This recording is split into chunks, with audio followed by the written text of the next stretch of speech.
Alam mo ba kung bakit si Megatron ay hindi katulad ni Optimus Prime na madalas na gustong pagbuhatan ng kamay si Starscream? At bakit kaya, sa kabila ng maraming Decepticon na naubos sa kamay ng Autobots, hindi man lang naisip ni Megatron na maghiganti para sa kanyang mga kasamahan? Ang sagot ay hindi. Narito ang mga dahilan. Dahilan isa, bilang pinuno ng mga kontrabida, hindi na iniintindi ni Megatron ang pag-aaksaya ng lakas at oras para tapusin ang Autobots.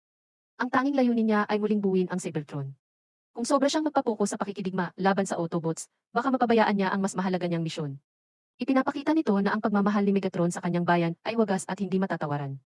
Samantalang si Optimus Prime naman ay may layunin na protektahan ang Earth. Kaya naman, tuwing susubukan ng Decepticons na maghasik ng kaguluhan sa Earth, walang pag-aalinlangan na paparusahan ni Optimus Prime ang mga ito ng walang awa. Dahilan dalawa, kung iisipin mo, ang mga Autobot na nakasama ni Optimus Prime sa Earth ay lahat may kahangahangang kakayahan. Ang mga mahihina at may kapansanang Autobots ay matagal nang naubos sa digmaan sa Cybertron. Kaya't ang mga Autobot na nasa Earth ay pawang pinakamahuhusay sa kanilang